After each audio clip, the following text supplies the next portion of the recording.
जों नुनो मोनदों मैयानिफ्रायनो बेयावहाय बर' ट्रेडिसनेल कालचार एन्ड ट्राइबेल बर' पिपलनि थाखाय बेयाव पिपल हान्जाफ्रा बेयाव मोनसे माने बेयाव हाबाफारि लादों आरोना स्पर्ट्स एन्ड ट्रेडिसनेल मिट बेनि बेलायाव नोंथाङा आलासि महरै बेयाव सिंगार हिसाबै नुजाफैना दं मैयानिफ्रायनो बेनि बेलायाव मा बुंनो सानो? गिबियावनो बयनिसिमबो आंनि अननाय आरो सिबिनाय खुलुमनाय बैसागु बोथोरनि बावहरबाय जिहेतु बैसागु बोथोर फैगासिनो गोदान बोसोर होननानै जों जायखौ बर'फ्रा जों बर' माहारिफ्रा जों बेखौहाय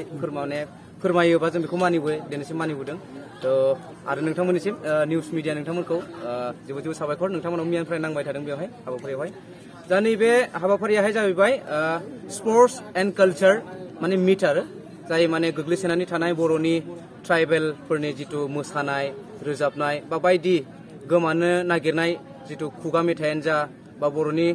माने गोबां रेडिअ'फोरनि मेथाइ जायफोर मेथाइफोरा दिनै केसेटआव बा अडिअ'हाय रेकर्डिं जायाखै जायफोरा गोमानो थांगासिनो दङ बेफोरखौ जों बुरखांनाय मोनसे हाबाफारि आरो स्पर्ट्स जिथु गेलेनाय जिथु आयदा बेबो जोंहा बर' जिथु हारिनि जिथु जायगाफोरावहाय माने खोब बिदि आनडेभेलप जाना दङ आरो नेसनेल लेभेलावहाय बहुत खम बिदि माने चान्स मोननाय बिदि हाबाफारि जों माने लानो हायैखाय जौगानो हायाखैमोन दा बेखौ बिटिआर गभर्नमेन्टआ बेखौ सानथामनि हाबाफारि लानानै 24, 25 एन्ड 26 बे सानथामनि हाबाफारि लानानै बेखौ मोनसे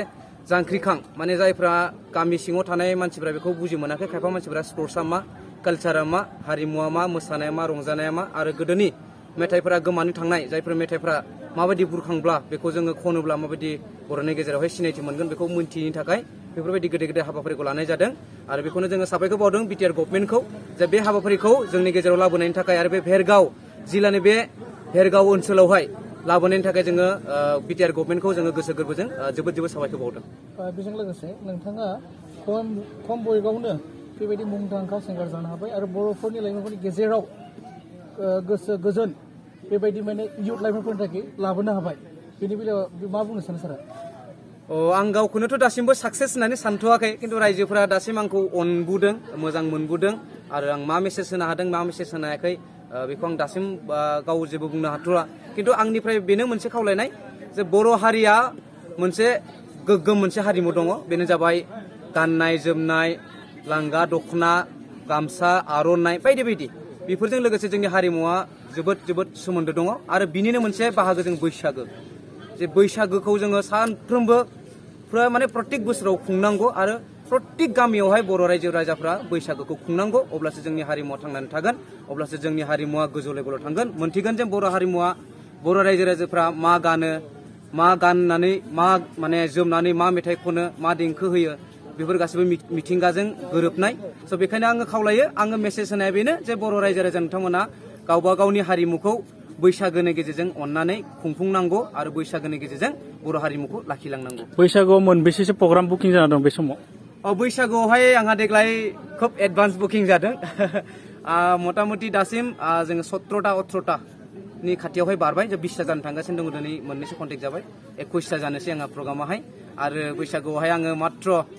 31 डेज माने 31 सान जायो बैसागोआहाय आरो 9 दिनल' आं गेप्स दंबोयो दायो थ' रायजो राजा नोंथांमोनखौ जुदि कन्टेक्ट खालामनो गोसोब्ला बे 9 दिननि गेजेरावनो नोंथांमोना आंखौ मोनसिगोन आङो 21 दिना फिक्स जाखाबाय स' बेखायनो आङो फैफिनदों देग्लायबो आंनि बेना जाबाय ड्रिम्स बेन्ड उदालगुरि डिस्ट्रिक्टनिफ्राय आरो देग्लायबो जों साखाफारा जादों बैसागो बोथोरावहाय माने सिगांनि बोसोर बायदि जेबायदि रंजादोंमोन देग्लायबो जाहाथे रायजो राजा नोंथांमोनखौ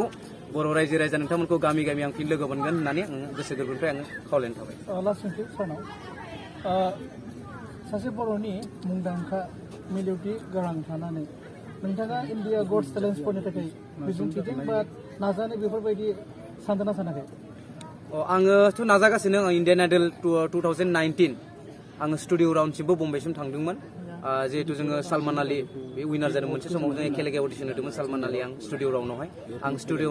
राउन्डआवहाय आङो आउट जादों बे स्टुडिअ राउन्डआवहाय सलमान आलीया बारलांदोंमोन आंजों लोगोसे आरो नै थांनाय दाखालि बय रितु रिबा नङा होमबा रितु रिबा बे अरुणाचलनि बिथाङा जों एखेलेगे अडिसन होदोंमोन बेखौबो जों गुवाहाटियावहाय थांनानै जों कलकातायाव एखेलेगे होदोंमोन खिन्थु कलकातायावहाय आङो गानो गोनां जादों माने जेननो गोनां जादों कलकातायावहाय रितु रिबाजों जों एखेलेगे होदोंमोन अडिसनखौहाय रितु रिबाया देरहाबाय बिनि उनाव आं बिनि उनाव फैनो गोनां जाबाय स' आंबो नाजागासिनो दङ इण्डियान आइडलल' नङा भइस अफ इण्डिया बा राइजिं स्टार बा